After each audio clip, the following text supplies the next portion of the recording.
Hello ladies and gentlemen, and welcome back to the Tom Dark channel. I'm your host, Tom Dark, and today we will once again be talking about Ethan Klein. And thankfully, because of the subject of this controversy, I can also knock out another one at the exact same time, so consider this a 2-for-1 special, okay? Pow, ski, I want pics of fee, I do! So all of this started with one fateful stream from a Twitch streamer named Atrioc. Now Atrioc is a relatively popular Twitch streamer. He's got a pretty good size audience, and what is special about him is his connections with other streamers. He's good friends with Ludwig and his girlfriend Cutie Cinderella, two very popular streamers who are also pretty family-friendly content creators, I would say. Not too edgy, not too off the walls, and you know, that's totally fine. I mean, they want to present a clean image, and they certainly have done a decent job of that. And the only reason I'm saying this is just to say that, you know, they want to be free of any controversy and just really be palatable to the masses. And honestly, they are pretty palatable people. I don't think they're faking it or anything, but I'm just saying, like, they're not known for controversy, they're not known for drama. And Ludwig, like many other content creators, also runs a few businesses, one of which is Off-Brand, an agency for streamers.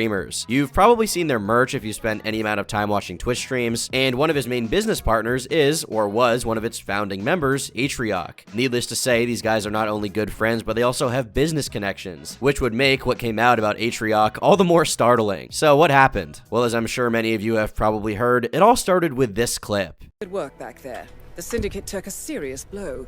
What time is it where I am? What time is it PST?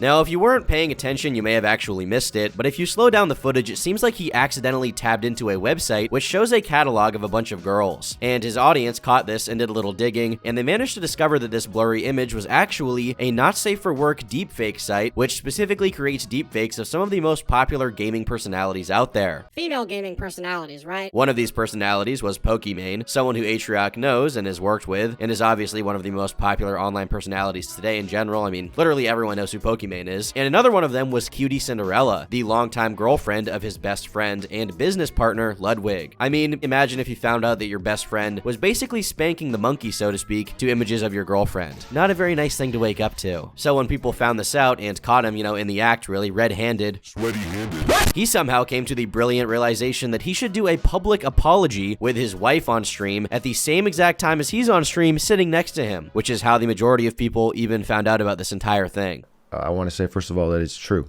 It's 100% true. I looked at a deepfake video of streamers. Like, by even acknowledging this on stream, he and his wife made things so much worse by humiliating themselves to even more people. What they should have done is message the parties involved to apologize, and then never spoke about this to the public because, well, frankly, the public does not need to know. He didn't whack it to his entire audience, he whacked it to some of his coworkers, and apparently his best friend's girlfriend. So they are the people he should apologize to, not his fans, not the entire audience. All that does is just humiliate everyone involved even more. It gets more attention on Ludwig and Cutie Cinderella and Pokimane, and brings attention to the fact that this site even exists, which probably brought it some traffic, at least in the short term. And not only that, but it just made the entire world know that Cutie had been violated in this way, instead of just the people involved in the actual violation, right? This is something that I will never understand from Twitch streamers, like this absolute need to apologize live and apologize on stream and cower in fear of the audience's will. Like, okay, maybe you could say that his fans would donate to him and bring it up, and like, you know, that probably would happen. Someone would like put a super chat in and be like, hey man, like, you know, what's up with this? Why were you whacking it to your friend's girl or whatever? What's up with that? And all he would need to say, okay, all he would need to say is that it's being resolved privately and it's none of your business, because it's not any of the audience's business. Instead of this whole public affair that, like, you know, like I said, just makes things way worse for the victims, if you want to call them that. And Atrioc and his wife, who now have a video of them crying about it plastered across the internet, and everyone will know about it. Everyone will find out about it, literally everyone. Their parents fucking know about it at this point, I bet. It would be extremely easy to just let this controversy wash over, but instead they created this moment that people are referencing across the entire internet and will continue to reference for years to come. This is now Atrioc's defining moment. Truly a genius move on their part. Now, this was actually followed up by a complete shutdown of the site in question that was hosting these deepfakes. To be quite honest, if I wanted to continue this, what I got was the best advertisement I could ever ask for. But after seeing the situation of that couple apologizing and a few streamers' reactions who thought I did not care, I feel like the total piece of shit I am. The website creator wrote, as reported by Vice, the best course of action I have understood is to just wipe my part off the internet and help decrease the number of future videos of those involved. You will not see me pop up again. And this was honestly a response that surprised me because, you know, if he went through the effort of doing all of this in the first place, like, why would the remorse only hit him now through all of their actions, right? Like, you have to consider the negative reaction a site like this would get, when you're in the process of making it and monetizing it for who knows how long. It could have been years that the site has been up. And of course, we should probably get into the reactions that, Twitch streamers and everyone else had to all of this. The messaging that I've seen from the people involved is obviously a stark condemnation of all of this. Pokimane tweeted out saying, "Stop sexualizing people without their consent. That's it." That's the tweet. And obviously, this is a pretty straightforward message here because this website was hosting materials of people against their will, and a lot of them probably didn't even know about it. Basically putting someone's face on a NSFW actress's body and then passing it off as wank bake material without their consent is something that a lot of people are not cool with, myself included. Honestly, I'm not in support of it. I don't think it's cool. Another individual who was on the site, Maya, put out a post talking about this, and she said, "Today, I've been used by hundreds of men for sexual gratification without my consent. The world is debating over the validity of my experience today. The debate over our experience as women in this is, now shockingly, amongst men. None of you should care or listen to what any male streamer's take is on how we feel." And yeah, I mean, this is the sort of, standard response you would expect for this kind of thing. A lot of people on my sort of side of the internet, perhaps the more edgy side, are sort of shrugging this off and being like, whatever, it's not a big deal. And I know that Maya thinks that, the opinion of men doesn't matter in this regard, but I'm going to talk about my feelings anyway, because I don't care. I think that anyone calling this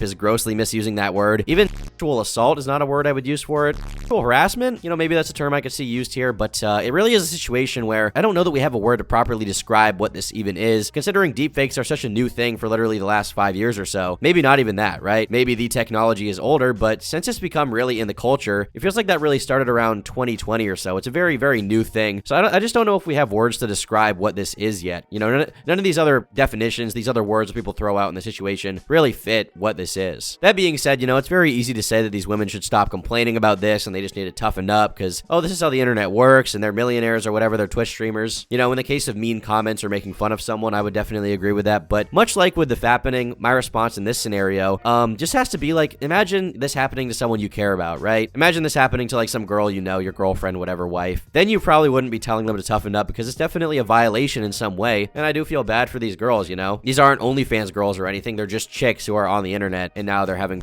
made of them. Maybe I'll be called a simp or something for that. I don't know. I just imagine being one of these girls or dating one of them and finding out that someone's making like fake adult films of your girlfriend or something like that. It wouldn't make me feel comfortable. Should it be illegal? That's a conversation for another day, and honestly, I'm not totally sure where I fall on that yet. I would probably say no, it shouldn't be illegal. There's a whole slippery slope argument I could get into there, but I'm not going to do it in this video, but probably shouldn't be illegal, but it's definitely not cool, and I understand everyone being upset about it, obviously. Now, amidst this entire mess, a few things happened. First of all, Ludwig disavowed Atriok in a video. He said the two were no longer friends. Atriok was subsequently kicked from Off-Brand, and as far as I know, they're not going to be working together ever again, because why would they?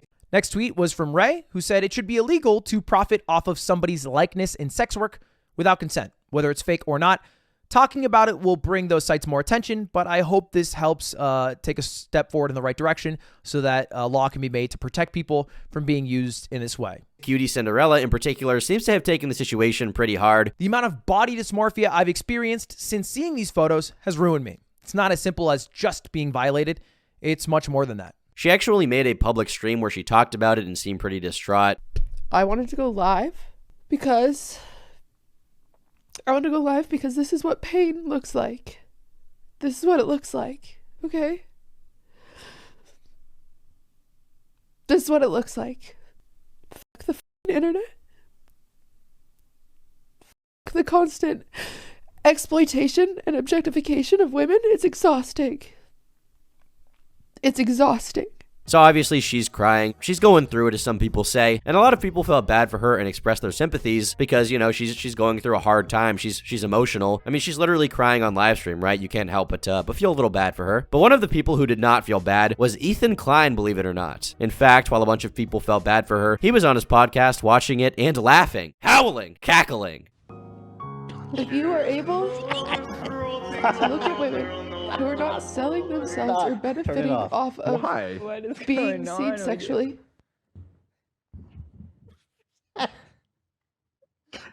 You're a monster, dude.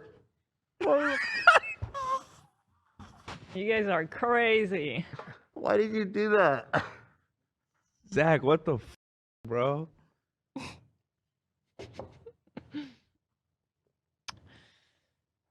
You're evil.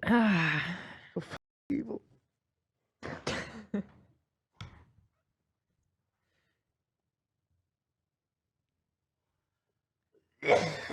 And as you can see here, Ethan is literally laughing so hard, okay? He's crying laughing to the point that he has to cover his face with his shirt. Everyone else in the podcast studio with him is clearly like very uncomfortable by this and is not enjoying it at all. I mean, one of the producers in the room is giving him the worst scowl I have ever seen. I haven't seen a scowl like that since my mom caught me smoking weed when I was like 16. It's so biting. It's so mean. She's just so totally disgusted by his reaction. She's had enough of his shit, and the clip just keeps going on. I may have mentioned in Discord for Zach to play the chestnut song. There it is. Thank you. And everybody saw it. Thank you. And here's what it is, and I apologize. You know, I know that it was super inappropriate. And then, even on the podcast, they reference the facts that Ethan told them to cue up a funny song to play while she was talking to make it seem funnier, right? A funny song to play while she's crying. Now, what Ethan did here is insensitive and shitty, okay? I think everyone can agree. But it's also kind of funny. And this is one of those moments where we see a sign, a glimmer perhaps, of the old Ethan shining through, where he wants to be funny so bad, okay? He desperately wants to be edgy again. But he just can't because his audience would never in a million years tolerate it ever, okay? They would never ever be okay with that. And on some re-uploads, you have people talking about how they relate to his reaction because sometimes people laugh at sensitive subjects, right? It just happens that way. This reminds me of a time when I was in a classroom and overheard a girl sitting near me sharing how her young nephew had been run over by an ice cream truck. Suddenly, I was overwhelmed with the urge to laugh hysterically, despite knowing it was objectively sad and not at all a laughing matter. The harder I tried to not laugh at this clearly inappropriate moment, the more I began to actually laugh. But a lot of Ethan's own fans have had less than favorable reactions to this and really have had it out for Ethan over this clip. This whole Atrioc situation is truly awful, and H3 went from goofing about Atrioc's apology video to the QT response VOD too quickly. They were still in a very humorous mood. Them laughing was really fucked up and they knew it. It happens to people sometimes when they start uncontrollably laughing at the worst fucking moment. I feel like Ethan could have at least cut that part of the video out of respect. I can't imagine how QT is feeling right now, and although they weren't laughing at her in particular, there is a certain time and place for making jokes, and right then just wasn't the time. And while he's actually live, right, while Ethan is on the podcast still, he clearly realizes, you know, how much his audience and fellow streamers are gonna hate him for what he just did, and he has to have this like really, you know, reel it in moment, and he says he wants to help her with a lawsuit or whatever, and he decides to give the correct take, okay? The politically correct take that will keep him in the good graces of these streamers and mainstream PCE celebrities he so desperately wants to appeal to for some reason. It wasn't funny. But then once I started, I couldn't stop. I had to step out. I was listening though, and I'll say this, I'm 100% support her. I want to donate to the cause. And the thing is, you know, Ethan is being completely chastised for this, but just a few years ago, this would have been a totally normal reaction from him and his, you know, his associates on YouTube. But now he wants to pretend to be politically correct and family friendly, right? It seems like every week, though, he runs into a situation where he makes a joke about a subject that is too over the line, and then he has to make the rounds apologizing to each and every person involved who he upset, as well as his audience. Obviously, Hassan saw his reaction and decided to give his take about it, which I imagine makes him feel awkward as Ethan's podcast co-host, right? People react in weird ways to like genuine emotion. It's completely up. There's no defense of it, and I don't think Ethan himself would defend this. So Hassan says this messed up and should not have happened. He says that Ethan is making fun of her and minimizing the issue, and that, you know, that's messed up. And this was followed up by a dedicated video where Ethan himself apologized and was like, Guys, what's wrong with me? What have I done? I'm so sorry. I never should have done this. I'm a terrible guy. I promise to do better next time, guys. Hello, everybody. I wanted to come here and discuss the situation with Cutie Cinderella. And I guess I'm just kind of looking at Ethan and thinking, like, you know, how pathetic is all of this, right? Like, you forfeited the right to make a joke about something that, I mean, you know, is a big deal to a lot of people, but should be something you can joke and laugh about a little bit here and there, okay? You shouldn't be coming to your webcam with your tail between your legs, trying to convince everyone that you're a good guy, okay? You should just own up to the fact that you found it funny, okay? I mean, when you played that song, I found it kind of funny. I get it. It was sort of a cack moment, but instead what you decide to do is cry and bitch and moan and pretend that you feel bad about this, when what you actually feel bad about is the fact that you got caught laughing and you did it on live stream. Because behind the scenes, I'm sure the jokes you make are way worse than what is said on the air, right? You definitely make a lot of edgy jokes off the air about people you don't like, and I'm fine with that. I think that's cool because there are certain things you just cannot say on YouTube or you'll be punished to the shadow realm by the powers that be, right? You'll literally be censored. But just don't pretend to be someone that you're not, because whatever's going on right now is just absolutely pathetic. You're a 40-year-old man. You should not be doing these pathetic apology videos because you laughed at something on your podcast. It's dehumanizing. It is unbecoming, frankly. It's embarrassing. And obviously, this is just another incident in a long line of incidents where Ethan Klein has showed himself to be kind of a coward, and it's pretty sad. Because you know what? Maybe the real edgy Ethan is somewhere in there at this point, but he just can't show himself because he'd rather be friends with Hassan and be one of the cool kids or something, right? One of the cool, I don't know, lefty, mainstream. I don't even know what his goal is at this point. It's hard to guess exactly what his intentions are with this, but whatever they are, I think he needs to figure them out instead of getting called out every week for saying that they should destroy Vatican City or saying Ben Shapiro should be, you know. Well, frankly, I don't think I can even repeat what he said about Ben Shapiro, but it was not good, needless to say. It was not good. Not TOS. Look it up or something. I feel like I say this every video, but the Ethan stuff is getting, you know, really old. It's really beating a dead horse at this point, a very, very dead horse. The horse has been dead for 3 years. I'm just scraping its bones with a big stick. He's the gift that keeps on shitting out embarrassing moments. And, you know, I'm getting tired of talking about them, but I kind of still care about it. I don't know what it is about it. I just like watching him fuck up. But yeah, that about wraps up today's video. If you liked it, then be sure to leave a like on the video. If you disliked it, then drop a dislike down below and let me know how you felt about this situation. I found it kind of funny, you know, kind of cringe. And I do feel bad for some of these Twitch girls in this scenario. Even Pokimane, who's not someone I want to feel anything for, frankly, okay? I still feel bad for her because, you know, it sucks to be in this situation. For Ethan Klein, do I feel bad? I'll let you decide. Join the community at turkeytom.gg and check out my website at turkeytom.net for all of the links, including my good pal's Twitter, where you can see video updates and topical memes. Follow me on Instagram. I'll see you all in the next video. Bye.